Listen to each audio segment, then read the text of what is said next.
If you watch this show, we may have given you the impression that Eric Swalwell spends all of his time having sex with sultry Chinese spies, and for that we apologize. He does have some extra time, and he uses that time to travel all over the world on trips paid for by foreign governments. So earlier this year, for example, he was in Qatar on a trip paid for by the U.S. Qatar Business Council, and then he uploaded pictures of the trip to Instagram. Take a look at this picture. You hear a lot about white supremacy. White supremacy. You will not find a clearer distillation of it, and this is old school, colonial style white supremacy, than this picture. So here you have Eric Swalwell sitting on his camel, literally shirtless, arms raised in triumph, as his faithful servant of color smiles in the foreground, one of his bearers, his coolies. It was like he was on safari in southern Rhodesia in 1905, hamming it up. Cecil Rhodes would blush at this. Mark Steyn is not a blusher, but he is a historian and a best-selling author. He joins us to explain what exactly is going on here. So here you have Eric Swalwell on some kind of cheetah hunt with his coolies. It seems so old school for a progressive man like Eric Swalwell. What do you make of it? Well, it is, and he's obviously taken off his shirt to intimidate his faithful native bearer, and the native bearer has clearly just said, 1,000 pardons, Effendi. I bow before your magnificent imperialist nipples. Is that the front hump of your camel, or are you just pleased to see me? Look, I'm generally antipathetic toward bare-chested political colossi, but if you compare this, just simply topless shot to topless shot, Eric Swalwell to Vladimir Putin. Putin, although he doesn't have as good an animal companion, because Eric Swalwell is doing the whole midnight at the Oasis, send your camel to bed bit.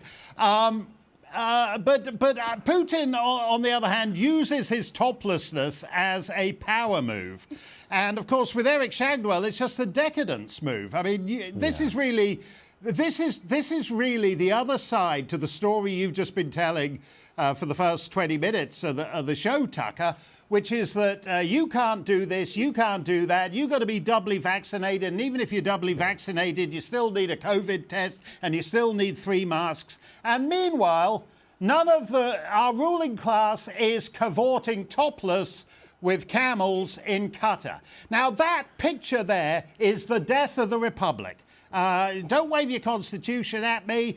Don't tell me about your founding fathers, because no founding father foresaw a situation in which, at the height of a pandemic, in which you can't go to church, you can't get a haircut, you can't go to a restaurant, but our rulers can go and cavort topless with their native bearers, even when they're entirely risible buffoons who've been penetrated by Chinese intelligence. You can really see him loping back to the Muthaiga Club to beat a disobedient servant with a narwhal tusk cane, can't you? Have a G&T and talk about the limitations of the natives. Hey, just a minute, Tucker. I'm an old school 19th century imperialist 100 years past my sell-by date. And I tell you, that guy could never have been sipping gin slings on the veranda in the Trucial States in 1903. This is basically karaoke colonialism, and it's pathetic.